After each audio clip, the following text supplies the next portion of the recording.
Hyacinthe Mbambo, maire d'Ambam, bonjour. Bonjour. La ville d'Ambam, on le sait, est située dans la région du Sud Cameroun, chef-lieu Ebolova, département de la vallée du Ndem. Parlez-nous un peu de la ville d'Ambam. Oui, comme vous venez si bien de le dire, la ville d'Ambam est le chef-lieu du département de la vallée du Ndem. Et c'est un département situé à l'extrême sud du Cameroun qui partage la frontière avec deux pays, à savoir le Gabon et la Guinée équatoriale. La ville d'Ambam est une ville coloniale qui a été créée par le lieutenant allemand Zimmermann. Alors, il était le commandant des troupes allemandes et ces troupes-là étaient basées à Yem, dans le site actuel qu'on appelle Onkolambam. Et en langue Ontumu, Mbama veut dire campement. Et ne pouvant prononcer Mbama, le colon allemand a préféré enlever la lettre A de la fin de Mbama pour la ramener au début du mot. Et Mbama est devenu Ambam. Ambam, donc aujourd'hui, qui est le chef-lieu du département de la vallée du Ndem et de la commune d'Ambam, dans l'arrondissement d'Ambam, compte environ 62 000 habitants, repartis en deux grands groupes ethniques, à savoir les Ntumu et les Mvaï, qui sont les populations autochtones appartenant au grand groupe Fambeti ou Ekan, comme vous le voulez. Mais également, nous rencontrons les ressortissants des 10 régions du Cameroun. Et c'est ça qui fait de la ville d'Ambam un Cameroun en miniature. Ambam aussi, c'est un lieu vraiment de mise en œuvre de la libre circulation des personnes et des biens.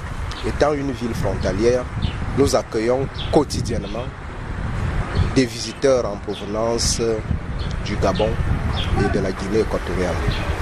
Donc c'est ça, Ambam, qui se présente aujourd'hui comme la capitale culturelle des peuples Ekan d'Afrique centrale, mais également un pôle d'intégration sous-régionale CEMAC. Et là, ça fait partie de notre objectif stratégique à la tête de la municipalité aux 3 frontières, Ambam. Alors, monsieur le maire, la ville d'Ambam, dont vous êtes le premier magistrat municipal, va accueillir dans quelques jours un grand festival. Pour être plus précis, le festival Mvet Oyeng. C'est quoi le festival Mvet Oyeng?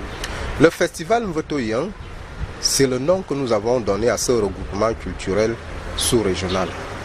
C'est une occasion qui permet au peuple Ekan du Cameroun, du Gabon, de la Guinée équatoriale et du Congo-Brazzaville de se rassembler chaque 2 ans dans la ville d'Ambam pour exposer leur savoir-faire culturel et artisanal, leurs traditions, leurs us et coutumes.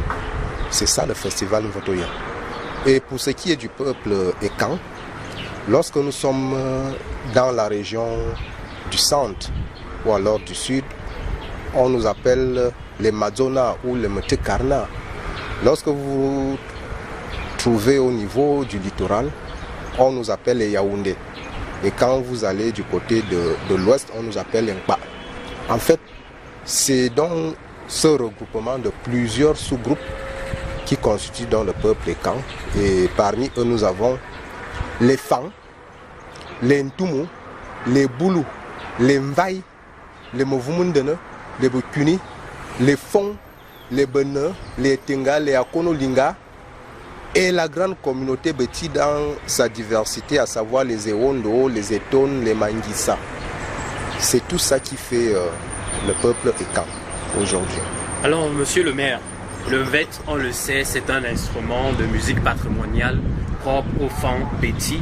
Pourquoi avoir prêté son nom à tout un festival? Oui, je répondrai à votre question à travers la finale de votre question. Parce que vous dites, ça donne le nom de tout un festival à une communauté Fambeti. Moi, je préfère appeler communauté Ekan, le peuple Ekan. Tout simplement parce que le Mvet a été reconnu et classé par l'UNESCO comme patrimoine culturel immatériel de l'humanité. Alors ça voudrait dire que le vote est devenu international, le vote est devenu mondial. Et lorsqu'on sait que c'est par le vote qu'on identifie les étangs, il ne fallait pas chercher de midi à 14 heures. Alors nous nous sommes dit voilà, un instrument de musique, un genre musical qui permet aux conteurs de raconter, de conter les épopées lyriques d'Akumamba, héros mythique d'Engon, qui est donc ce grand personnage qui faisait des choses incroyables à Akumamba, des choses extraordinaires. Alors à partir de là, donc, tous les Ekans, ou si vous voulez, tous les Fambeti-Boulou et toutes ces communautés qui appartiennent au peuple Ekan s'identifient donc par le vote qui a été classé patrimoine culturel de l'UNESCO, patrimoine culturel immatériel de l'UNESCO.